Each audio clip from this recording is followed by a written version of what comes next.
일단 첫 번째로 전세권이 말소기준 권리가 되기 위해서는 전부 전세권이어야 됩니다. 그 다음에 두 번째 요건은 이런 전부 전세권자가 본인이 그 사건에 직접 경매 신청을 했다던가 아니면 그 사건에서 배당 요구를 했다던가 이 두 가지 중에 하나라도 했다라고 하면은 이 전세권도 바로 뭐가 될 수가 있냐면은 말소기준 권리가 될 수가 있다라는 거죠.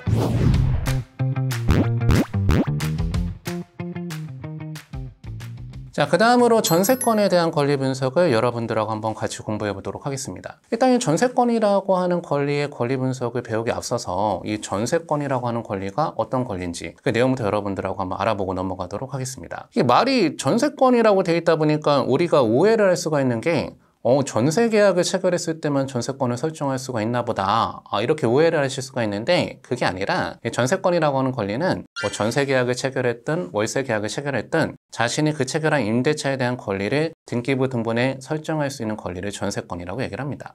그렇기 때문에 전세권은 전세 계약만 해당되는 게 아니다. 자, 근데 여러분들이 전세권이라고 하는 권리가 있다라는 건 생각보다 많이 들어보셨을 텐데 막상 설정되어 있는 거는 보신 적이 많이 없으셨을 거예요. 이 전세권에는 권리 있긴 있는데 왜 설정되는 경우가 많이 없는가? 그 이유가 바로 뭐냐면 가장 첫 번째, 일단 전세권을 설정하고 싶다라고 하더라도 임차인 혼자 가서 설정할 수가 있을까요? 없을까요? 그건 당연히 안 되겠죠. 누구의 동의가 필요하겠습니까? 바로 임대인의 동의가 필요한데 우리나라의 보편적인 임대인들은 임차인이 저 전세권 설정 등기 좀 하게 동의를 해달라 이렇게 얘기하면은 보통 동의를 해줄까요? 안 해줄까요? 보통 동의 잘 안 해주죠. 그렇기 때문에 전세권 설정 등기 많이 볼 수가 없다더라. 그 다음에 또 한 가지 이유가 바로 뭐냐, 제가 그 주택임대차 보호법 시간 때 말씀을 드린 내용인데 임차인이 그 집에다가 전입신고를 하고 확정일자를 갖추잖아요. 그러면은 전세권을 설정한 거랑 효력이 거의 유사합니다. 그렇기 때문에 임차인 입장에서도 전세권하고 확정일자를 받아놓으면은 굳이 이 전세권까지 설정할 필요가 없다라는 거죠. 마지막으로 이 전세권을 갖다가 등기부 등본에 설정하려고 하면은 뭐가 들어가겠습니까? 그 설정 비용이 들어가겠죠. 당연히 그 설정 비용은 누가 부담해야 될까요? 당연히 설정하고자 하는 임차인이 부담해야 되겠죠. 그 설정 비용이 보통 한 1억 정도 설정하는데 한 30만 원 가까이 들어갑니다. 그렇다고 하면 임차인 입장에서도 전입신고를 하고 확정일자를 갖추면 전세권 설정 거랑 효력이 유사한데 굳이 비용까지 들여서 전세권 설정 등기를 할 필요가 없다더라. 그러다 보니 여러분들이 전세권 설정 등기를 많이 보신 적이 없다라는 겁니다. 이 전세권 설정 등기를 하는 사람들은 어떤 사람들이 전세권 설정 등기를 하는 거냐? 그 집에다가 주민등록을 못하는 사람들이 있어요.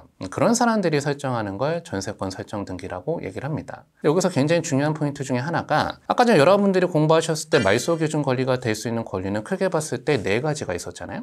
예외적으로 한 가지가 더 말소기준 권리가 될 수가 있습니다. 그 권리가 바로 뭐냐면은 지금 배우고 계시는 전세권이라는 권리. 이 전세권이라고 하는 권리도 말소기준 권리가 될 수 있는 권리다. 그런데 여기서 중요한 포인트는 전세권이라고 하는 권리가 무조건 말소기준 권리가 되는 게 아니라 일정한 요건을 갖춰야지만 전세권도 말소기준 권리가 될 수가 있습니다. 그럼 과연 그 전세권이 말소기준 권리가 되기 위한 일정한 요건은 바로 뭐냐? 그 첫 번째 요건은 바로 뭐냐면은 이 전세권은 반드시 전부 전세권이어야지 가능하다. 이렇게 얘기합니다. 그 집을 일부만 사용하는 일부 전세권은 가능하다, 안 가능하다?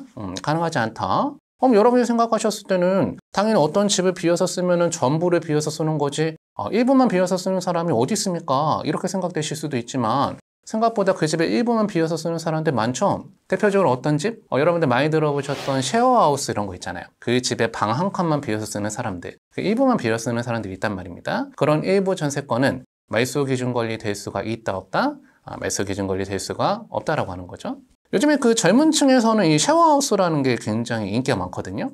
특히나 여러분들 굉장히 유명한 아파트 중에 하나가 도곡동의 타워팰리스라고 하는 아파트가 있잖아요. 그 아파트 쉐어하우스가 그렇게 인기가 많다라고 합니다. 왜냐하면 강남 같은 경우는 괜찮은 원룸 하나 얻으려고 하면은 그 돈만 하더라도 150만 원 가까이 가는 원룸들이 많거든요. 근데 그런 사람들 한 5명만 모이면은 어디에 살아볼 수가 있는 겁니까?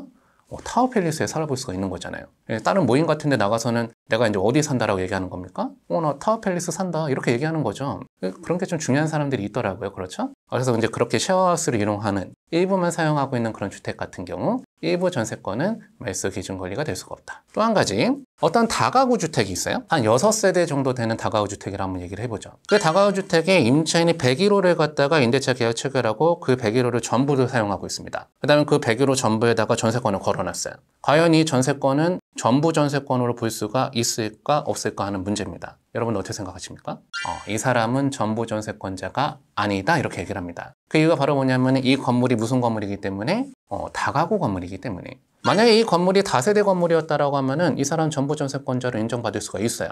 이 건물이 다가구 건물이잖아요. 다가구 건물이라고 하면은 그 집에 101호를 갖다가 전무해서 사용하고 있다라고 하더라도 임차인 입장에서 봤을 때는 자기가 101호 전부를 사용하고 있다 보니까 전부 전세권자로 생각이 될 수도 있지만 건물주, 다가구 건물이라고 하면 호수가 여러 개가 있다라고 하더라도 그 건물 소유자가 한 명인 건물을 다가구라고 얘기를 하잖아요. 그 건물 소유자 입장에서는 자기가 갖고 있는 건물의 일부를 사용하고 있는 사람으로 볼 수밖에 없다라는 거죠. 그렇기 때문에 그런 전세권자는 전부 전세권자로 인정받을 수가 없다. 만약에 이제 다가구 주택에서 101호만 쓰는데 전부 전세권으로 인정받고 싶으면요. 101호 전세권 이렇게 걸면은 전부 전세권을 인정받을 수가 없습니다. 만약 이 사람이 전부 전세권자로 인정받고 싶다. 101호만 임차했다라고 하더라도 건물 전부를 전세권 잡아버릴 수가 있거든요. 그렇게 잡아야지만 전부 전세권으로 인정받을 수가 있다. 만약 이 건물이 다세대 주택이다. 다세대 주택인데 이 사람은 101호로 임차 들어갔고 101호 전부에다 전세권 걸어놨다라고 하면은 이거는 전부 전세권으로 인정받을 수가 있는가 없는가? 그건 인정받을 수가 있다라는 거죠. 왜냐하면 다세대 주택은 각각의 호수마다 소유자가 다 다른 건물이기 때문에 101호를 갖다가 전부 전세권 걸어놓으면